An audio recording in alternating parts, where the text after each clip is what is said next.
L'actualité politique a été marquée par l'irruption des chefs traditionnels.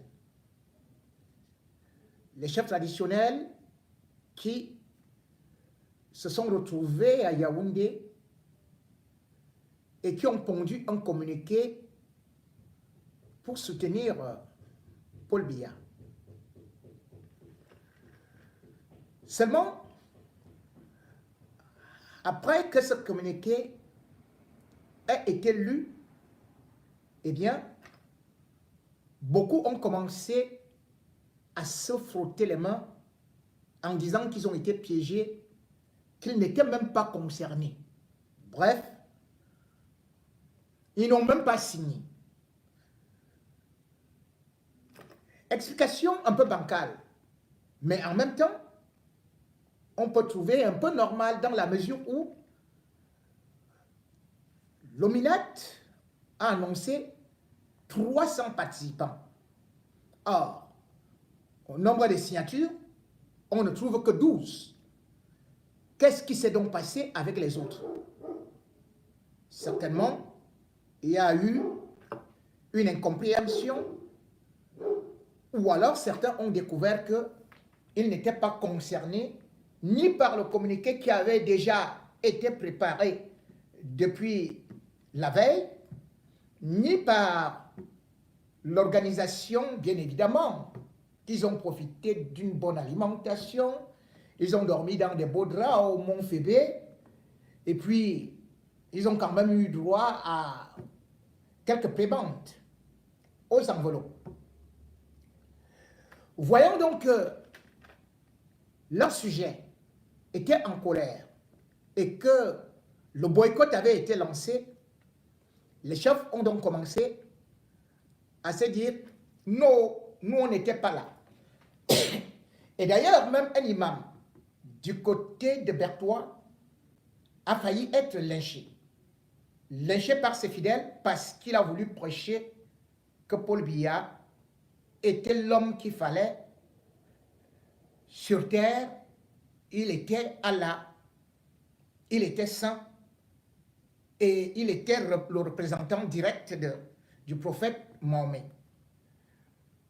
Bien sûr que aujourd'hui les réseaux sociaux ne permettent plus au régime Biya de manipuler la population, de fabriquer les opinions, de distiller de fausses informations, bref, la désinformation, l'intoxication, pour essayer de dérouter les populations. Aujourd'hui, on voit immédiatement ce qui se passe à travers des réseaux sociaux et cela fait mal au régime Biya qui doit apprendre désormais à tricher d'une autre façon puisque la CRTV aujourd'hui peut avoir d'autres concurrents qui sont encore beaucoup plus suivis que cette vieille chaîne de l'Antiquité qui n'a pas eu à évoluer d'un seul iota. Lorsqu'on regarde donc, et lorsqu'on essaie de recouper les informations, on se rend bel et bien compte que tous les chefs n'ont pas été conviés à cette réunion. Et d'autres d'ailleurs ont boudé cette réunion. La preuve, je le disais encore, que le Cameroun compte 80 chefs de premier degré. Et puis, on n'oubliera pas ceux du deuxième degré, et même seulement ceux du troisième degré qui dépassent 12 000. Si on se retrouve donc de 12 000 à 12 qui ont tout simplement signé, cela veut dire que les autres chefs ont carrément refusé d'accompagner Paul Biya. Aussi clair que ça. La démocratie, je l'ai toujours dit, et ce n'est pas moi seul, puisque vous le savez, c'est la dictature de la majorité sur la minorité. Mais, surtout, lorsque vous vous retrouvez en conclave, il faudrait que vous prépariez un communiqué et que vous entendiez sur les termes. Or, le communiqué n'a été présenté que comme un instrument qui tombait du ciel, comme un livre sacré, rien à discuter, il faut tout simplement avaler. Mais qui a donc rédigé ce communiqué? Selon le recoupage des informations, c'est Jacques Famandongo, ministre de l'enseignement supérieur, et qui se dit chef de 3e degré depuis 1999. Jacques Famandongo s'est donc retrouvé là, à peu près comme si vous voyez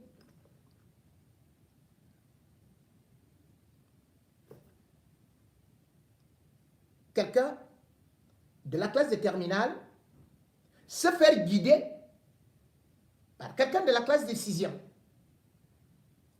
Parce que le 3e degré, c'est le dernier degré de la chefferie. Le dernier degré. Or, le sud a des chefs de 2e degré. Le sud a les chefs de 1er degré. Et au-delà de ça, rien que la région du sud compte 1500 chefs traditionnels. 1500 chefs traditionnels dans la région du sud. Combien sont-ils venus? Ils ont boycotté Jacques Famandongo. Et pourquoi l'ont-ils boycotté? Parce qu'ils savent qu'il n'est pas chef. Parce qu'ils savent qu'il est un usurpateur. Parce qu'ils savent que il ne fait pas l'unanimité. Jacques Famandongo, d'ailleurs, pour montrer qu'il était un véritable chef, brocadé par le journal satirique Le Popoli, eh bien, le grand enseignant universitaire s'est fendu d'un long communiqué pour expliquer la généalogie de sa chefferie qui, semble-t-il, venait ou des Portugais, ou peut-être de Christophe Colomb. Bon, bref, il est parti de l'époque allemande. Le communiqué de Jacques Famandongo fait donc sourire. Nous allons essayer de vous le lire. Comment Jacques Famandongo est donc devenu chef traditionnel, au point maintenant d'écrire des communiqués au nom de tous les chefs du Cameroun, alors que même dans le sud, je vous le dis, en Colombo même, il n'est pas chef chez lui. La chefferie a été divisée par 2. Il a arraché une partie, c'est devenu un Colombo 1. Et la deuxième partie, c'est un Colombo 2. Et personne n'écoute Jacques Famandongo parce qu'on sait qu'il est arrivé là par effraction. Mesdames et messieurs, je vous lis donc la réponse, ou plutôt les démonstrations du chef Jacques Famandongo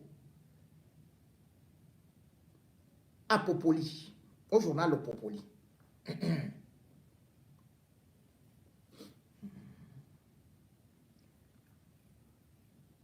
Le Popoli avait écrit dans son numéro 20-16-75 du 29 janvier 2025, juste une caricature, étudie 2025, que vaut le soutien des chefs traditionnels? Dites-moi, la chefferie traditionnelle de Famandongola, c'est vrai ou du bricole? Parce que je cherche son arrière-grand-père qui fut chef.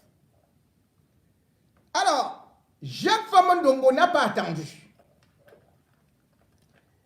Il a donc essayé de nous démontrer en disant que mon arrière-grand-père fut chef.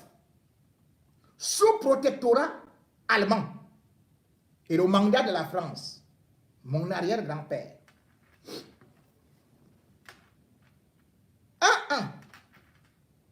Maintenant, nous sommes dans les matchs. Je suis chef de 3e degré. Donc, depuis le 15 mai 1999, arrêté préfectoral signé du préfet de l'Anvila. Et si vous voyez, il y a que Jacques Famondongo nous dit que il est chef grâce au sous-préfet. C'est lui-même qui dit ça. Hein? C'est le sous-préfet qui a désigné Jacques Famondongo chef. C'est lui-même qui dit ça. On continue donc. 1, 2. Maintenant, il mène au score. Mon grand-père paternel, Jacques Famondongo, né en 1893, certifié allemand, puis français, directeur d'école à Niamben, Bokito, de 1920 à 1926, et neveu utérin du Nomgi, Bika Binfoulou, de Zingi Yemon, dans l'océan arrondissement de Niete Adja, fut chef de 3e grade, 3e degré, donc au Landom, de 1927 à 1949. Son frère cadet Pierre Elandongo lui succéda 1949-1965. Mon père Alexis Ndongo, femme, fonctionnaire étant affecté par l'administration très loin de son village natal. Donc, vous voyez que Fama Ndongo nous dit que son père était affecté. Ouais, son père était affecté ou en Océanie, ou bien il était affecté dans la planète Mars, où on ne pouvait pas le joindre. Il dit que c'est ça, hein? C'est lui qui dit ça. Succédait à Pierre Elandon, Monsieur Clément Azombon-Thiam, son cousin. Donc finalement, Brook, c'est son cousin. 1985, puis son petit-neveu, Denis Zoa Azombo, 1985-1999. En 3, Famondongo vient d'aggraver le score. Mon grand-oncle paternel, Akuteyo Saaso Osubita, fut chef traditionnel d'Onkolandom de 1920 à 1927. Son grand, c'est-à-dire que la chefferie là, tout le monde, où ils étaient tous chefs à la fois, on ne comprend pas. Parce que son grand-père et son frère, tous étaient à la même période. On continue. Et Famondongo dit que pour mener maintenant en 4, il est en train de mener Popoli au score. Mon arrière-grand-père paternel, Eugène Ndongo Osubika, fut chef de 3e degré d'Onkolandom, 1902-1920.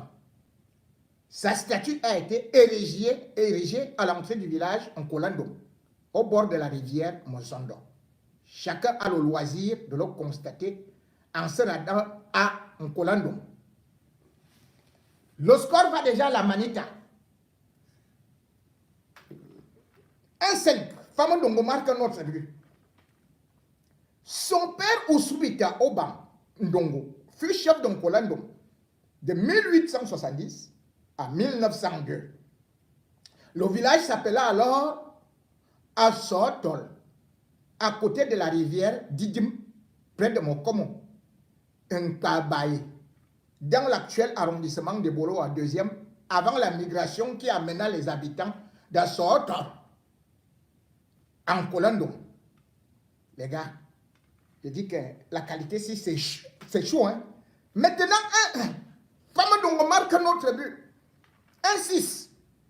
Le père de ce dernier, Ndongo Bam, fut chef d'Onkolandom à Sotol de 1865 à 1870. C'est-à-dire, on croit qu'on avance, on recule. Bon, on continue. Il marque jusqu'à maintenant, mais même le Barça ne marque pas autant de buts, et même le Bayern. 1-7. Mes autres aïeux paternels, Obamdongo, Ndongo Nyate, Nyate Ngor, etc., furent l'un après l'autre les chefs de leur communauté villageoise avant le protectorat allemand.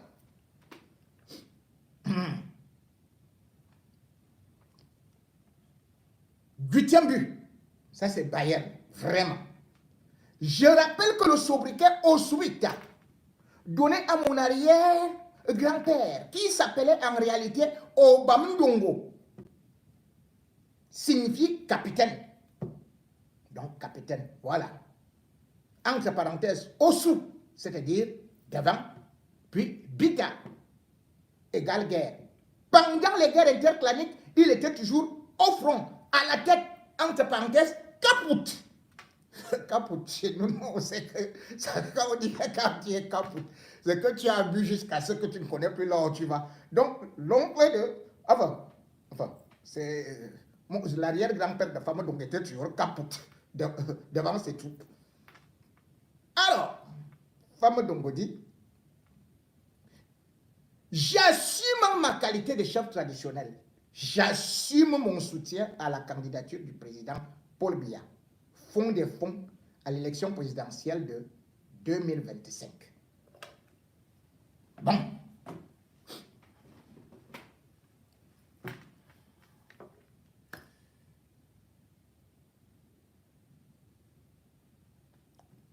La question que je me pose, et d'ailleurs je vais voir là encore, je vois que l'ancêtre n'était pas Ndongo.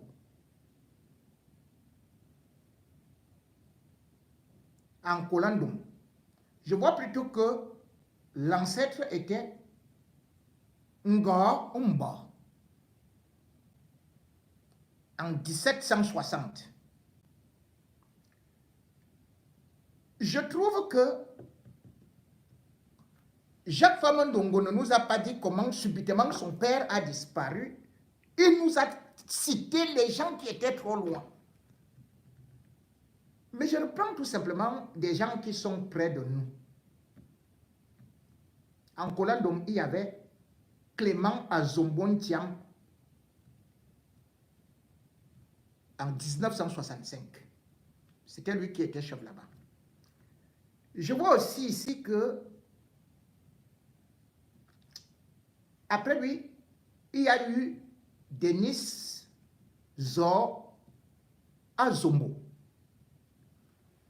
Il est mort en 86.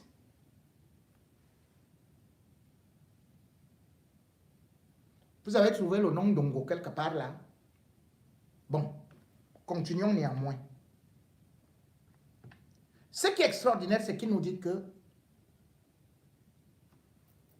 dans leur lignée, c'était eux les vrais chefs. Ils gagnaient des guerres. Comment se peut-il donc qu'ils deviennent chefs de 3e degré? Chef de 3e degré, c'est-à-dire dernier. C'est lui que son grand-père, ses arrière-grand-pères et ses arrière-grand-mère et tout, parce que c'est compliqué, étaient toujours devant, caput. Mais ils sont devenus derniers dans la chefferie. Deuxième des choses, comment se peut-il qu'en Kolandom, il y a 2 chefs? C'est-à-dire que Famadou est venu, là il a sa maison, il a dit voici la chefferie. Et il a appelé ça Nkolandom 1. L'autre chef a refusé. Nkolandom 2. Donc dans son propre village déjà, il n'est pas reconnu comme chef. Deuxième chose qui nous paraît assez bizarre, c'est que en 2018, les chefs du Sud traditionnels s'étaient réunis avant l'élection présidentielle pour soutenir Paul Biya. Ils ne s'étaient pas déplacés pour Yaoundé. Ils avaient fait le rituel avec du feu. On avait vu, certains avaient dormi en brousse pendant 3 jours. Ils marchaient avec la photo de Paul Biya. Ils disaient qu'ils avaient appelé les ancêtres et ils lui avaient donné le titre Nomgi. Sachant que celui qui est au-dessus du chef de 3e degré, c'est bel et bien le chef du 2e degré. Et au-dessus de c'est le chef du 1er degré. Le chef du 1er degré coiffe le département. Famandongo ne coiffe pas le département. Il ne coiffe même pas un village. Mais c'est lui qui fait le communiqué. Pourquoi a-t-il été abandonné par les chefs du Sud? Pourquoi les chefs du Sud n'étaient pas là? Parce qu'ils savent que Famandongo est un bandit.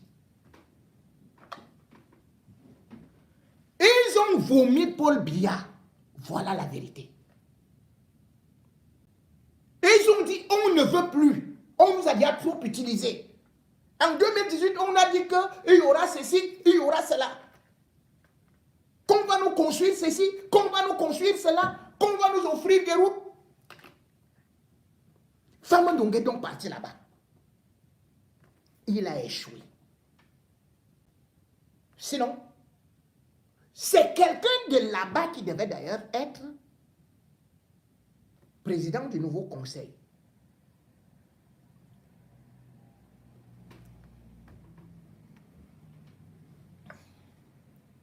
Aujourd'hui, Famandongo est vomi chez lui.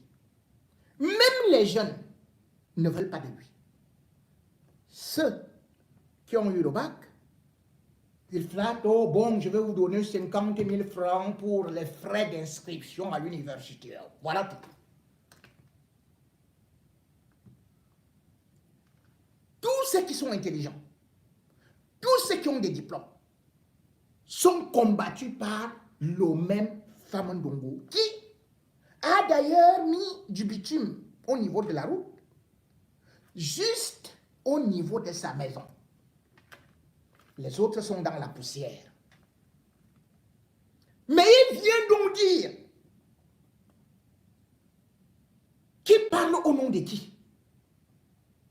Si ces supérieurs hiérarchiques qui sont chefs ne sont pas là, cela veut tout simplement dire que ça a cuit. Famandongo a passé le temps à manipuler les gens par le tribalisme en disant c'est notre chose. Il ne faut pas voter il ne faut pas faire ceci, il ne faut pas faire cela, il ne faut pas voter les étrangers, il ne faut pas voter les halogènes, c'est eux qui viennent avec des problèmes et tout et tout. Les Famandongo sont ceux-là qui ont organisé la purge. S'il est là dans le régime, c'est juste parce que c'est un agent important du tribalisme. Et aujourd'hui, les Boulous eux-mêmes ont compris que ils ont été beaucoup manipulés et qu'ils ne voudraient pas payer. Certains sortent déjà pour dénoncer d'ailleurs ce qui avait été organisé pendant le 6 avril 1982, où ils avaient prétexté un coup d'État pour éliminer certains nordistes dans le but de conserver le pouvoir. Le tribalisme a souvent servi d'alibi pour réussir à amadouer certaines populations, pour réussir à dresser certaines populations les unes contre les autres, pour réussir à provoquer des guerres et surtout des vocabulaires, des langages incendiaires à l'approche des élections, pour que finalement il y ait un repli communautaire.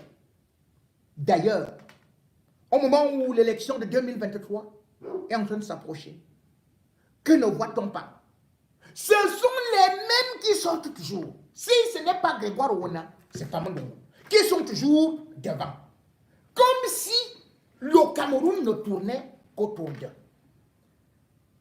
Ces génocidaires, aujourd'hui, après avoir utilisé les chefs traditionnels, sont maintenant dans le désespoir, obligés d'aller ramasser les gens à gauche et à droite et fabriquer des communautés. Les bourreaux, de plus en plus, dénoncent. Et c'est pour cela que je vous ai dit, je vais vous mettre une sortie de Joël Engo chez mon ami à Lemofo. C'est le fils de l'ancien ministre Désiré Ngo. Boulou. Vous allez suivre son intervention, comment il parle de l'épuration qui a été organisée, et justement par ces élites du Sud, et qui nous disent, ah, le vivre ensemble, le ceci, oh, c'est les autres qui ne veulent pas, oh, ils sont tribalistes, ils sont ceci et cela, oh non, non, non, vraiment. Je ne vais donc pas aller loin, je prends juste un fils du Sud qui va vous raconter. Allez, on va partir. La bascule, ce que j'appelle la bascule, c'est après le coup d'État de 1900, du 6 avril 1984. Oui. Qu'est-ce qui se passe? Où là, et c'est ce coup d'État, pour être tout à fait honnête, qui m'a moins marqué de manière péjorative parce que j'ai été traumatisé par ce que j'ai vu. C'est-à-dire que chez moi, il faut savoir que mon père était ce qu'on appelle l'élite, pas au sens que c'est aujourd'hui. Paul Biya était Premier ministre, mais Paul Biya ne recevait pas les gens, n'était pas quelqu'un d'affable. C'est mon père qui recevait tout le monde, qui connaissait tout le monde. Du sud, du centre et d'ailleurs. Donc je connaissais, comme gosse, je connaissais la plupart des personnes. Et au moment du coup d'État de 1984, je vois comment le langage des personnes qui viennent chez moi change. Les attitudes changent. La manière de concevoir la République, le pouvoir change. C'est là où commence cet instinct, la bascule, l'instinct d'appropriation. C'est-à-dire que vous avez, avec l'âge aujourd'hui, j'ai reçu même à me poser parfois des questions, on me dit, mais le 6 avril 1984, est-ce que c'était vraiment ce qu'on nous a dit? Est-ce que c'était pas un peu arrangé? Oui. Je suis honnête aujourd'hui quand je pose la question. Oui. Parce que j'ai eu, paix à son âme, des personnes au gradé de l'armée, qui venaient chez moi. Ça, j'aime le nom, hein? Non, je vais. Au gradé, qui nous ont, paix à son âme, qui tenaient à ce moment-là vraiment un discours, ce qu'on appellerait d'épuration. Épuration? Oui, d'épuration. Épurer l'élite entre guillemets nordiste liée par le pouvoir sortant. C'est pourquoi je parle de bascule. Cette bascule-là, les gens ne l'ont pas vue, n'ont pas compris. Et je me rappellerai toujours ce qui fut un traumatisme pour moi. Et là, je le dis aujourd'hui, parce que j'ai le temps de le dire. Au lendemain des procès, parce que c'était des procès expéditifs. Quand on allait au collège ou au lycée, on les croisait parfois, tu voyais les bus de la SOTUC à l'époque. Donc on avait enlevé les sièges et les prisonniers, entre guillemets, étaient assis à même le sol. Ouais. Et je vois encore ces images-là, et je vois surtout le haut gradé dont je parle revenir à la maison, nous dire, eh bien, je me suis chargé moi-même d'exécuter tel. Et ce haut gradé était-il du Sud? Ce haut gradé était du Sud. C'était quelqu'un qui nous fréquentait, dont je connaissais très bien. Quand il habitait chez moi. Et je te montre comment la bascule, c'est opéré. Moi, ça m'a, ce sont vraiment des choses qui m'ont traumatisé. Qui m'ont traumatisé. Expliquer qui on a exécuté. Et qui ont Parmi et ceux là, il y en a que tu connais et que je connaissais, que je venais voir, qui venait voir mon père. Parce qu'à l'époque, ce que les gens ne savent pas, c'est que tu as grandi à Yaoundé. Maintenant, voilà. Oui, on se fréquentait. Oui. J'étais à l'école du centre. Oui. La plupart, À la poste là. la plupart des enfants de ces gradés qui ont été tués, tous ces gens avaient j'ai fréquenté avec Avec leurs enfants. donc j'en connaissais quelques-uns. Tu ne peux pas imaginer ce qui se passe dans la tête d'un enfant. Je savais que le père était là, Qui vient s'en envahir, quoi. Et là est venu, et c'est après que j'ai aussi compris quelque chose qu'on revit aujourd'hui. Qui est que ce haut gradé là, en fait, j'ai compris quelque chose. Il se vengeait aussi à titre personnel. Comment ça? Oui. Ce haut gradé était en fait, avant de venir à Yaoundé, il avait été, il a subi des sanctions dans son évolution hiérarchique. Il était à Douala, au génie militaire.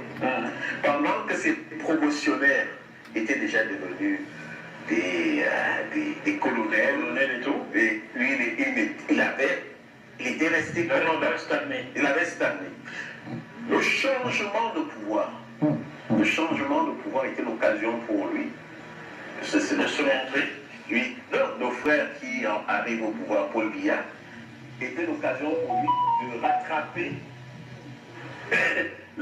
son temps perdu. Mais il faut être honnête aussi là-dessus. C'est que ce monsieur nous fréquentait. Nous fréquentions, il dormait même chez nous, on avait tout. Mais ce monsieur qui a voulu que mon père joue d'abord soit l'intermédiaire entre lui et Paul Biya pour qu'il ait le poste qu'il a eu. Après, il n'a pas eu tout de suite quand Paul Biya est arrivé. Parce que Paul Biya se méfiait aussi de lui. Ah, d'accord. Et la bascule où il a eu, après tous ces pleins pouvoirs, c'est au moment de Quand il a exécuté des nordistes. où il a d'abord été vu comme le sauveur du régime, et après, il s'est littéralement laissé aller et a pu commettre, pour moi, ce que sont des exécutions extrajudiciaires. Pour tout te dire, j'étais gauche, je savais déjà à peu près, quand j'allais au collège, je savais à peu près où avaient été tués les parents de mes camarades. Je ne sais pas si tu vois le traumatisme. Parce que je savais déjà, parce que je l'ai entendu parler. Tu sais, chez toi, les gens parlent de manière volubile. Je l'ai entendu parler qu'ils sont allés les exécuter en Balmaïou ou après Balmaïou. Ou en faux. Ou en faux. Mais ceux-là, ce jour-là, ils parlaient de Balmaïou. C'est-à-dire, Et tu n'étais pas gamin non plus, Joël. Tu devais avoir 13, 14, 15 ans, par là. il devait avoir 10, 11 ans. Non, c'est moi qui avais 11 ans. Donc, je ne sais pas. Donc, tu vois, ce sont des choses qui restent. Ce sont des choses qui font que on doit éviter la reproduction de ce type de choses. Et s'inscrire vraiment dans la légalité, comme on dit, du républicain. Alors, la bascule, Et donc, la bascule, c'est le 6 avril. Et ce qu'on voit après, c'est qu'une partie, ce que moi on appelle généralement dans le jargon politique des faucons, prennent le pouvoir à ce moment-là. Comment? Ils prennent le pouvoir à partir du moment où ils font peut-être comprendre à Paul Biya que c'est grâce à eux s'il est encore en vie. Eux dont tu parles, Oui. ces faucons-là, sont certainement la majorité du sud ou du centre. Sont en majorité du sud ou du centre. Puisque à l'époque, tu te rappelles, à l'époque, on avait quelques généraux. Ou quelques généraux, oui, Il y avait ceux qui habitaient tous au quartier général d'ailleurs. Oui. Mais de ceux qui sont restés, qui faisaient vraiment. C'était Semengue, c'était Meka. Mais tous les autres, on n'en parlait plus. Après le 6 novembre. Après le 6 avril. Donc, la bascule se fait d'abord là. Alors, ces faucons, Semengue et Meka en font partie. Moi, je les présente comme des faucons. Oui. D'ailleurs, pour la petite histoire, quelqu'un m'a contacté, veut passer sur ce plateau, expliquer comment ce Ngue n'a pas été le sauveur. Au contraire, il s'est caché dans l'arrière, il serait caché dans l'arrière d'une voiture pour sortir au quartier général. Et sans, Un taxi. et sans faire injure à ces gens, à leur parcours, je pense qu'il y a eu chez eux une bascule à ce moment-là, où ils ne se sont plus inscrits dans la légalité républicaine, se sont inscrits dans la conservation tribale planique du pouvoir. Merde. Et c'est ce qu'on vit aujourd'hui. Elle Et c'est allé de manière graduelle. Ça a infecté petit à petit toutes les autres strates de dans le 6 l'administration. novembre, là, c'était des mensonges. Là, on ne va pas dire que c'est un vendu, c'est un idiot, ou c'est quelqu'un d'une autre tribu qui fait ce témoignage. C'est bien un fils de ministre du Sud. Le fils de Désiré Ngo. Lui-même s'appelle Joël Ngo. Lorsqu'on parle de cette bascule, le Cameroun risque encore de basculer en 2025. Ils sont prêts. Ils ont fait entrer des armes. Ils ont beaucoup de fortune. Ils ont même recruté des mercenaires. Ils n'attendent que l'instant T pour créer le génocide et faire porter le chapeau à d'autres. Les faucons du régime Biya, donc certains sont du Sud, en majorité, mais aussi d'autres tribus, d'autres régions, et sont des pions du gouvernement qui continuent à alimenter les guerres, et plus particulièrement la guerre au Nozo.